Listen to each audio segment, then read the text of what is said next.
कक्षा छठी के सभी विद्यार्थियों के लिए आज इस क्लास में 8th ग्रेड की अभ्यास पुस्तिका आपकी कक्षा 6 की है, जिसे हम अच्छे से कंप्लीट करेंगे। तो आज इस क्लास में आप जो अध्याय पढ़ने वाले हैं वो अध्याय आपका 5 रहेगा। तो अध्याय 5 का आपका क्या नाम है? इंडिया अर्थात भारत।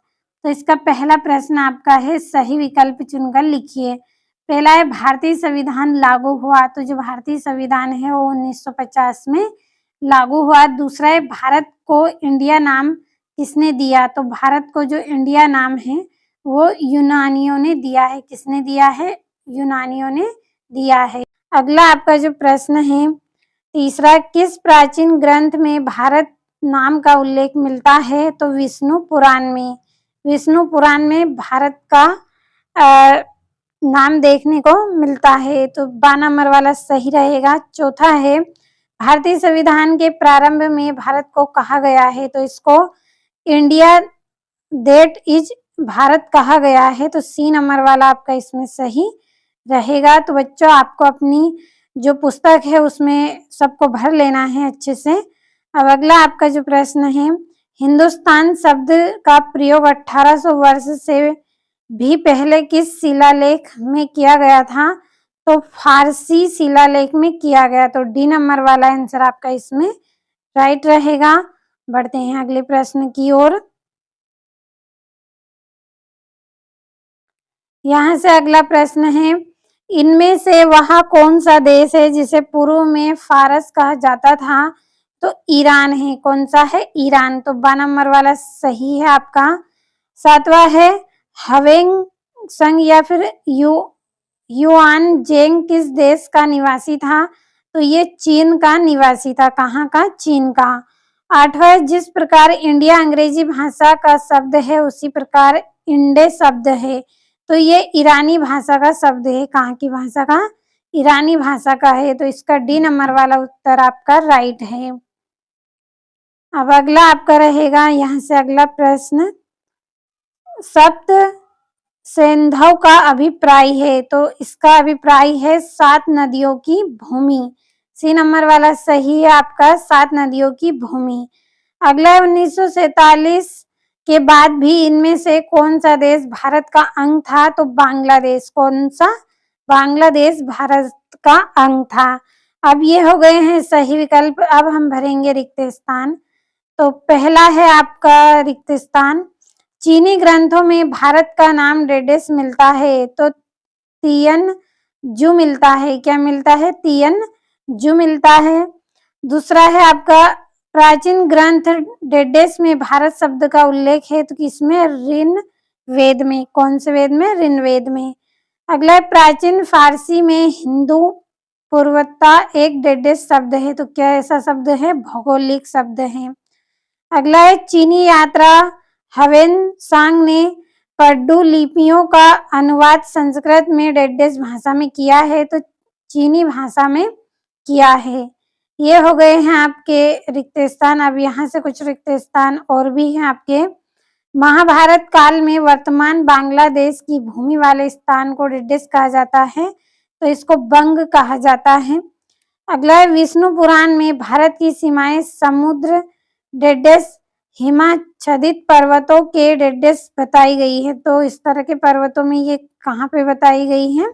उत्तर और दक्षिण में। कहाँ पे? उत्तर और दक्षिण में।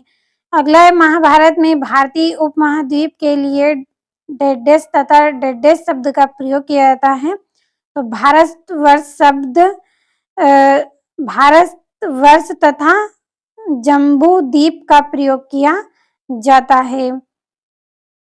अगला है आपका भारत भूमि पर फारसी राजाओं ने डेडेस शताब्दी में सैन्य अभिनय प्रारंभ किया था। तो छठी। कौन सी शताब्दी थी? वे छठी शताब्दी थी।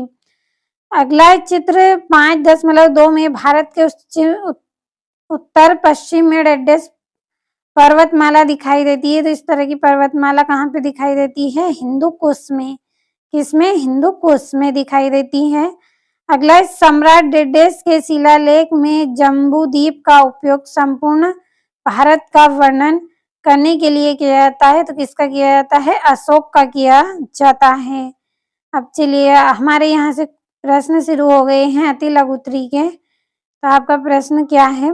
हमारे देश को किस क्षेत्र में भारतमू नाम से पुकारा जाता है?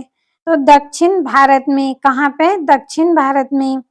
अगला है, भारतीय उपमहाद्वीप की सीमा कहाँ से कहाँ तक है? तो हिमालय से हिंद महासागर तक। कहाँ से? हिमालय से हिंद महासागर तक। अगला है, महाभारत कालीन कुरुक्षेत्र वर्तमान में मुख्यतः भारत के किस राज्य में स्थित है? तो हरियाणा में स्थित है। कहाँ पे? हरियाणा में स्थित है। अगला आपका रहेगा, जम्बू द्वीप शब्द किस वृक्ष से जुड़ा है? तो ये जामुन के वृक्ष से जुड़ा है। किससे? जामुन के वृक्ष से जुड़ा है। अगला है, वर्तमान में भी कौन से देश हैं जो प्राचीन जम्बू द्वीप में शामिल थे? तो भारत, नेपाल, बांग्लादेश आदि थे। तो अच्छे से भर लेना है अपनी कॉपी में। अब अगला आपका जो प्रश्न है, भारत नाम का उल्लेख किस वेद में मिलता है? तो ऋग्वेद में मिलता है। किसमें? ऋग्वेद में। सातवां, कन्याकुमारी का पुराना नाम क्या था? तो कुमारी अंतरीप। क्या था? कुमारी अंतरीप नाम था। अब अगला है आपका, भारतीय संविधान को सर्वप्रथम किस भाषा में लिखा गया है? तो अंग्रेजी भाषा में। कौन सी भाषा में? अंग्रेजी भाषा में लिखा गया है। आपका अगला जो प्रश्न है, समूचे भारतीय उपमहाद्वीप के लिए किस शब्द का प्रयोग किया जाता है? तो भारतवर्ष का। किसका? भारतवर्ष का।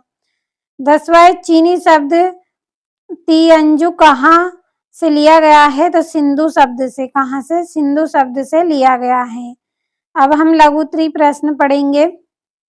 भारत को विदेशियों ने क्या क्या नाम दिए हैं? तो हिंद, हिंदुस्तान, इंडिया और तियांजु नाम दिया है। दूसरा है, प्राचीन चीन वासियों का भारत के प्रति सम्मान था, इसके लिए क्या तर्क बताया गया है? तो भारत बुद्ध की भूमि था। किसकी? भारत वो एक बुद्ध की भूमि था, ऐसा तर्क इसके बारे में बताया गया है। अगला आपका है, संविधान से क्या आशय है? तो देश के नियमों का समूह। जो देश के नियम है उसका जो समूह होता है उसे संविधान कहा गया है। अगला आपका रहेगा, यूनानी भाषा में ह अक्षर के ना होने से हिंदू शब्द के नामकरण पर क्या प्रभाव पड़ेगा? तो यूनानियों ने हिंदू को इंडो कहा है। क्या कहा गया है? हिंदू को इंडो कहा गया है। ये फर्क पड़ेगा यदि हा नहीं रहेगा इसमें। तो अगला है, निवासी शब्द का प्रयोग किन अर्थों में किया जाता है? तो किसी स्थान पर रहने वाले व्यक्ति के लिए। जो निवासी शब्द है उसका प्रयोग किन अर्थों में किया गया है? किसी स्थान पर रहने वाले व्यक्तियों के लिए किया गया है। अगला है आपका, प्राचीन समय में विदेशियों का भारत आने के पीछे क्या कारण हो सकता है? तो व्यापार, शिक्षा और यात्रा के लिए हो सकता है। अगला है, विदेशियों द्वारा भारत को अनेक नाम दिए गए हैं, इन नामों का उल्लेख हमें कहाँ कहाँ मिलता है? तो प्राचीन ग्रंथों में, शिलालेखों और यात्रियों के विवरणों में हमें देखने को मिलता है। अगला आपका प्रश्न है, भारत को संघ क्यों कहा गया है? क्योंकि भारत अनेक राज्यों का संघ है। इसमें अनेक राज्य हैं इसलिए इसे संघ कहा गया है। आपका अगला जो प्रश्न है, वर्तमान में भारत का कुल क्षेत्रफल 32.8 लाख वर्ग किलोमीटर है। क्या आपको लगता है कि स्वतंत्रता के पूर्व भी यह इतना ही रहा होगा? यदि नहीं तो क्यों नहीं? विभाजन के कारण भारत का क्षेत्रफल बदल गया है। विभाजन यानी कि बांटना, इसे बांटा गया है, इससे ये बदल गया है। अगला, सिंधु नदी के कोई 3 सहायक नदियों के नाम। तो झेलम, चिनाब और रावी। क्या क्या है? झेलम है, चिनाब है और रावी है। अब आपके दीर्घ उत्तरी प्रश्न है, प्राचीन भारतीय अपने भूगोल को अच्छी तरह से समझते थे, संदर्भ पाठ के आधार पर एक उदाहरण देकर समझाएं। तो प्राचीन भारतीयों को अपने देश के पर्वत, नदियों और सीमाओं का अच्छा ज्ञान था। इसका वर्णन विष्णु पुराण में मिलता है। जो प्राचीन भारतीय थे वे अपने देश के बारे में, पर्वत, नदियां और सीमाओं का उनको अच्छे से ज्ञान था, जानते थे अच्छे से, तो इसका वर्णन विष्णु पुराण में मिलता है। अगला आपका रहेगा, प्राचीन भारत को जम्बू द्वीप क्यों कहा गया है? उस समय के जम्बू द्वीप वर्तमान के कौन से देश सम्मिलित हैं? तो जम्बू वृक्षों के कारण इसे जम्बू द्वीप कहा गया है। इसमें भारत, नेपाल, पाकिस्तान, बांग्लादेश और भूटान शामिल है। इसमें क्या थे? जम्बू के यानी जामुन के वृक्ष थे, इसलिए इसे जम्बू कहा गया है। और इसमें भारत, नेपाल, बांग्लादेश, पाकिस्तान और भूटान शामिल थे। अगला आपका है सप्त सेधव की 7 नदियों के नाम लिखिए। तो सिंधु, झेलम, चेनाब, रावी, व्यास, सतलज और सरस्वती। ये क्या है? 7 नदियों के नाम हैं। अगला है आपका प्रसिद्ध चीनी यात्री हवेन संग या जुआनजेंग की भारत भ्रमण की उपलब्धियां लिखिए। तो उन्होंने भारत की यात्रा की, नालंदा में अध्ययन किया तथा भारत का विवरण लिखा। भारत की यात्रा करी इन्होंने, नालंदा में इन्होंने अध्ययन किया यानी कि पढ़ाई की और भारत का विवरण इन्होंने लिखा। अगला आपका प्रश्न है, आज से 1000 वर्ष पूर्व भारत की सीमाएं परिभाषित नहीं थी। यह वर्तमान भारत से किस प्रकार अलग था? उस समय भारत की सीमाएं निश्चित नहीं थी और वर्तमान से अधिक विस्तृत मानी जाती थी। उस समय क्या था? जो भारत की सीमाएं थी वो निश्चित नहीं थी मात्रा में कि कितनी हो सकती हैं, और वर्तमान से अधिक विस्तृत मानी जाती थी, इसलिए इनकी परिभाषा नहीं लिखी गई थी पहले।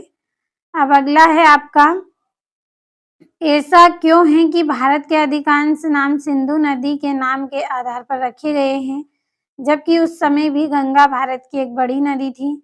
तो सिंधु नदी भारत की पहचान मानी जाती थी, इसलिए विदेशियों ने भारत के नाम पर सिंधु नदी के आधार पर रखे। जो सिंधु नदी थी वो भारत की पहचान मानी जाती थी, इसलिए विदेशियों ने भारत के नाम पर सिंधु नदी के आधार पर रखे हैं। तो बच्चों, आज हमने इस वीडियो में पार्ट 5 सामाजिक विज्ञान का अच्छे से कंप्लीट कर लिया है।